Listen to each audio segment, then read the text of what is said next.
Hello mga ka-wisdom! Welcome to Wisdom is Power channel. Kung bago ka pa lang sa channel na ito, huwag kalimutang mag-subscribe, i-like, mag-comment at share ang video ito. Click mo na rin ang notification bell to receive more wisdom videos na katulad nito. Salamat! Today we're going to discuss the elimination method for the system of linear equations. So again, let's have a review. A system of linear equations is a set of two or more linear equations with the same variables. Our goal is to find an ordered pair, it's either x or y, and y that satisfies all equations simultaneously. So our general form for two variables x and y, so we have equation 1, ax plus by equals c, and equation 2, dx plus ey equals f.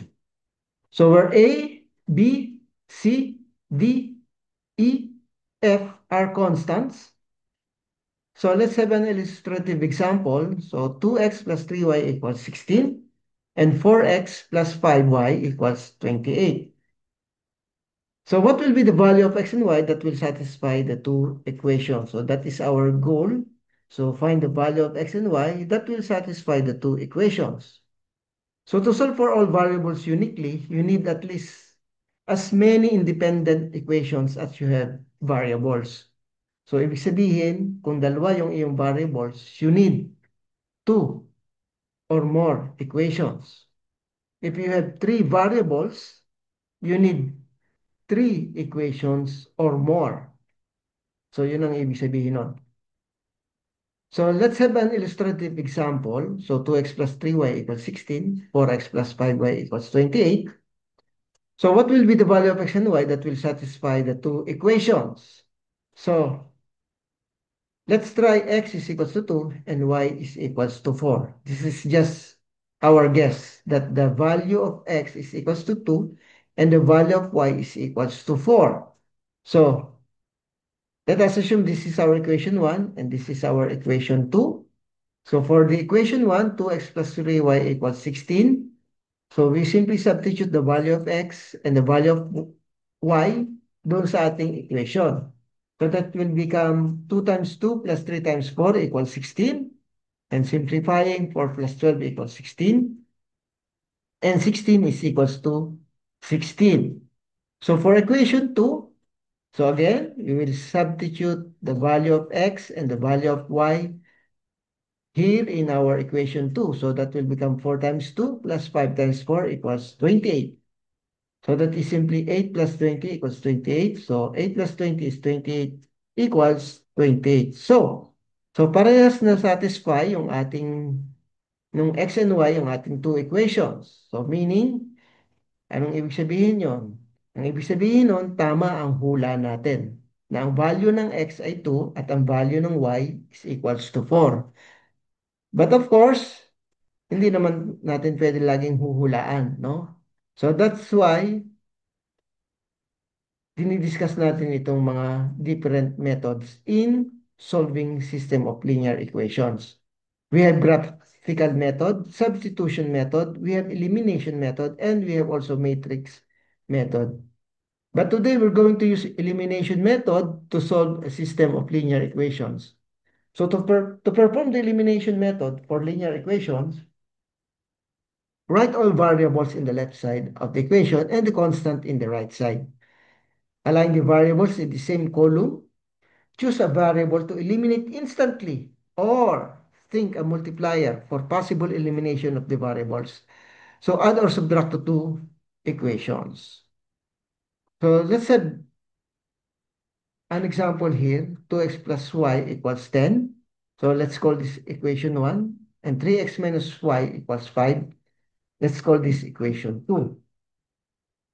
So if we're going to add these two equations, the variable y will be eliminated instantly. So agad-agad maalis. Kita na agad natin, parehas sila ng variable, y, parehas sila ng term, parehas sila ng numerical coefficient, parehas sila ng literal coefficient. So positive y and that is negative y. So, pag inad natin to, of course, yung positive y at negative y makakancel agad. So, instantly, ano? So, ang mangyayari nito, 2x plus 3x is simply 5x and 10 plus 5 equals 15. So, divide both side by 5 to eliminate yung ating 5 dito sa variable, nakasama ng variable. So, x is simply 3. Ngayon, may value na tayo ng 3, ng x, which is equals to 3. So, ang gagawin natin dito sa x is equals to 3, isa-substitute natin. It's either we use equation 1 or equation 2. So, diskarte natin kung saan natin pwedeng gamitin. So, maali naman doon, pwede. No? So, let's select equation 1. So, we simply substitute the value of x doon sa ating equation 1. So, that will become 2 times 3 plus y equals 10. Then, simplifying. So, lahat ng variables nasa kaliwa. Lahat ng constant to the right side of the equations. So, y is equals to 10 minus 6. So, simply y is equals to 4. So, nakuha na natin yung value ng x, which is equals to 3, and the value of y is equals to 4. So, let's have practice problem here. So, 2x plus 3y equals 12. So, 4x minus 3y equals 6. So, again, our goal is to determine the value of x and y that will satisfy the two equations. So, let's have equation 1 and equation 2. So if we're going to add again that these two equations, the variable y will be eliminated instantly. So kita naman agad natin, ano? Pareha sila ng term. 3y, pareha silang 3y, yung isa ay positive, yung isa ay negative. So i-add natin yan, makakancel agad natin yan, ano?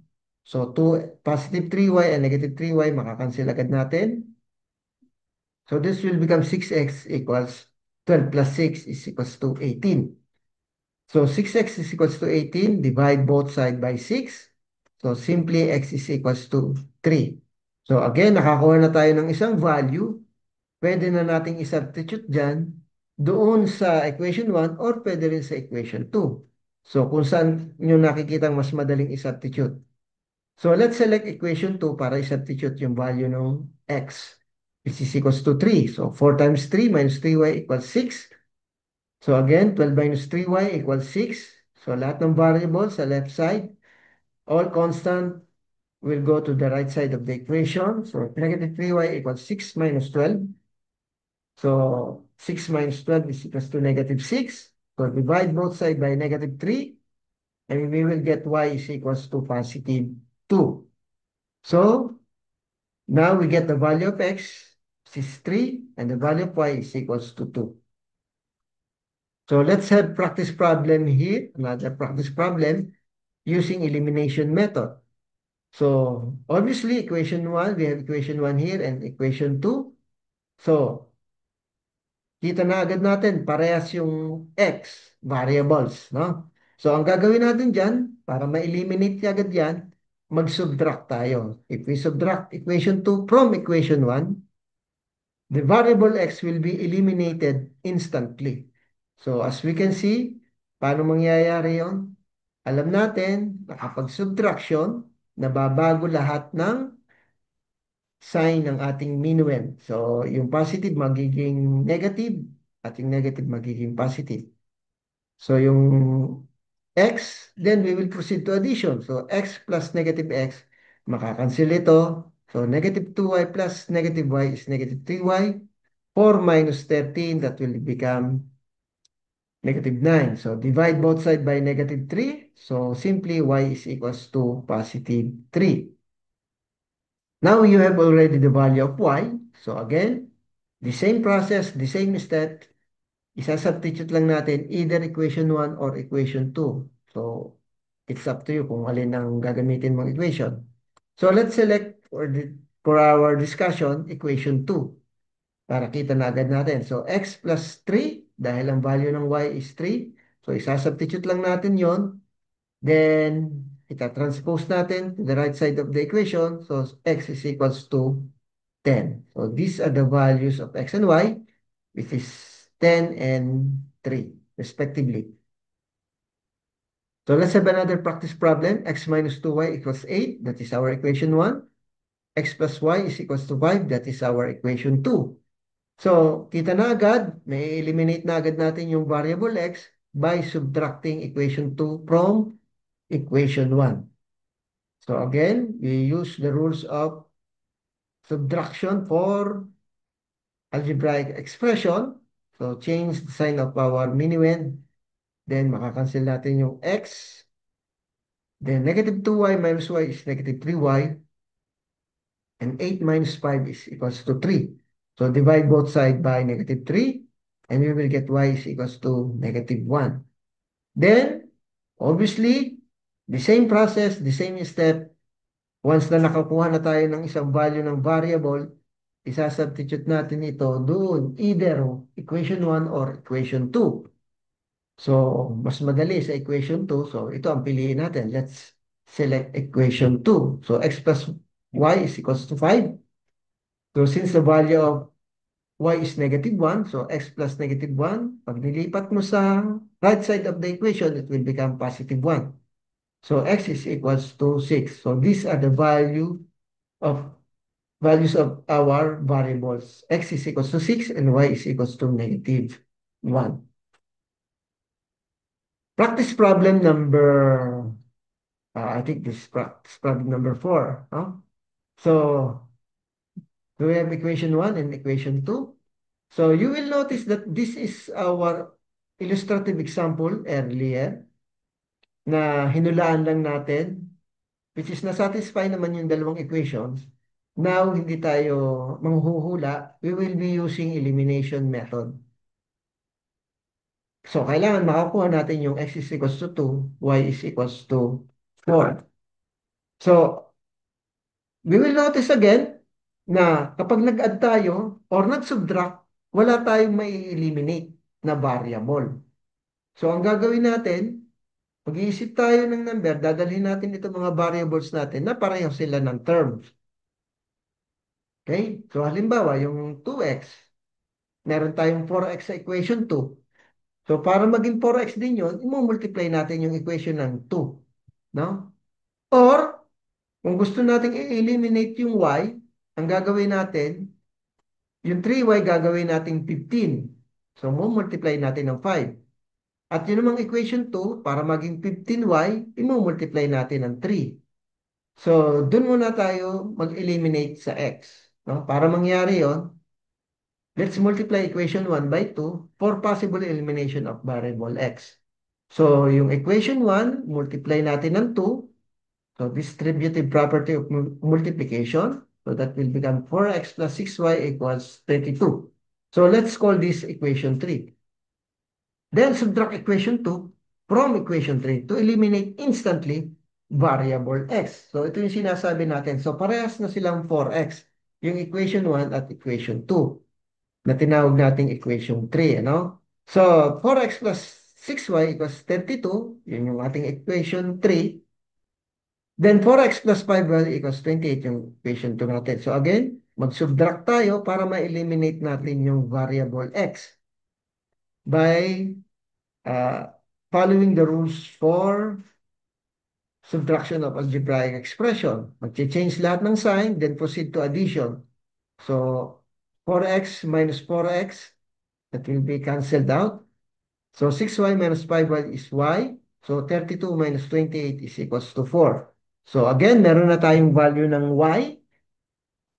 So ang gagawin natin, tulad ng dati, isa-substitute natin doon sa mamili tayo sa equation 1 or equation 2. So piliin natin yung equation 2. So let's have substitute the value of y, which is 4, doon sa ating equation 2. So 4x plus 5 times 4 equals 28. So 4x plus 20 is equals to 28. So 4x, lipat sa kabila.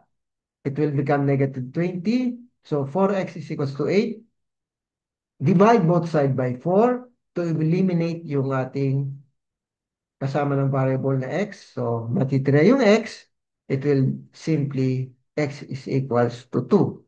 So, mapapansin natin, tama yung hula natin, but this time, hindi tayo ng hula, ginamitan natin ng elimination method, which is yung x is equals to 2, y is equals to 4, na parehas naman nating nasatisfy yung ating equation 1 and equation 2.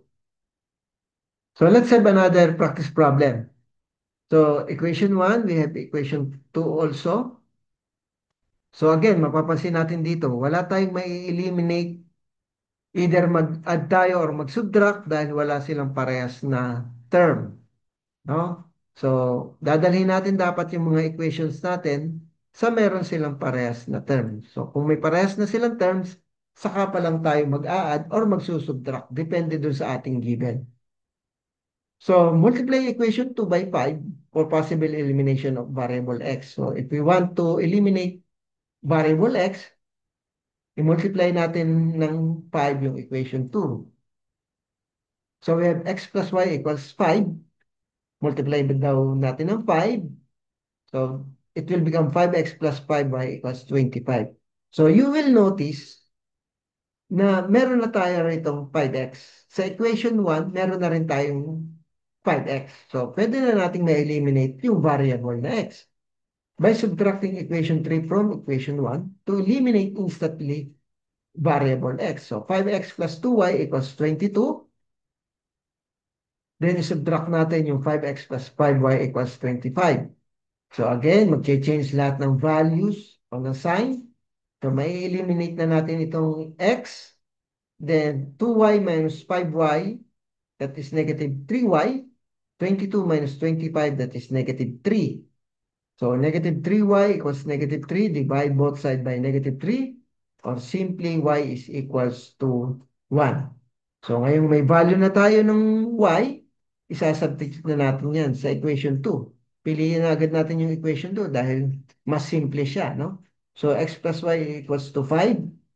Then, lipat sa kabila yung y, it will become negative y. So, substitute the value of y. So, x is equals to 5 minus 1. Therefore, the value of x is equals to 4. And the value of y is equals to 1. So, let's have another practice problem. So, 3x plus 4y equals 10. That is our equation 1. 2x plus 3y equals 7. That is equation number 2. So again, wala tayong magkaparehas na terms. No? So ang gagawin natin, mag-iisip tayo. So it's either i-eliminate natin yung variable x or i-eliminate natin yung variable y. So para magkaparehas yung sa variable x natin, dalhin natin siya sa parehas na halimbawa 6x, no? So para mangyari 'yon, multiply natin ng 2 yung taas, yung equation 1 at i-multiply naman natin yung equation 2 ng 3. So para maging silang parehas na 6x. Kung gusto naman nating i-eliminate yung y, yung 4y i-multiply natin ng 3, so magiging 12y 'yon. Yung 3y naman i-multiply natin ng 4 para maging 12y. So, ihahanap lang natin sila ng multiplier na kung saan magkakaparehas, may makakancel tayong variables. No? So, ang gagawin natin, multiply natin yung equation ng 1 by 2 at yung equation 2 ng 3 for possible elimination of variable x. So, ito yung equation 1, multiply natin ng 2, it will become 6x plus 8y equals 20. Tawagin natin itong equation 3. At yung 2x plus 3y equals 7, yung equation 2 natin, multiply natin ng 3. So, it will become 6x plus 9y equals 21. So, tawagin natin itong equation 4. So, pansin na natin yung equation 3 and equation 4, parehas na silang may 6x. So, kung magkaganon, pwede na nating isubtract yung equation 4 from equation 3 to eliminate instantly variable x. So, 6x plus 8y equals 20. Then 6x plus y equals 21.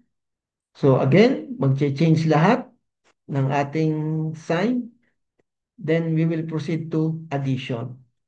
So 6x minus 6x, makakancel ito. 8y minus 9y will be negative 1. Y is equals to 20 minus 21 is negative 1. So negative y, divide natin ng both side by negative 1. So para ma-eliminate yung ating negative 1, then matitira yung positive y is equals to 1. Okay?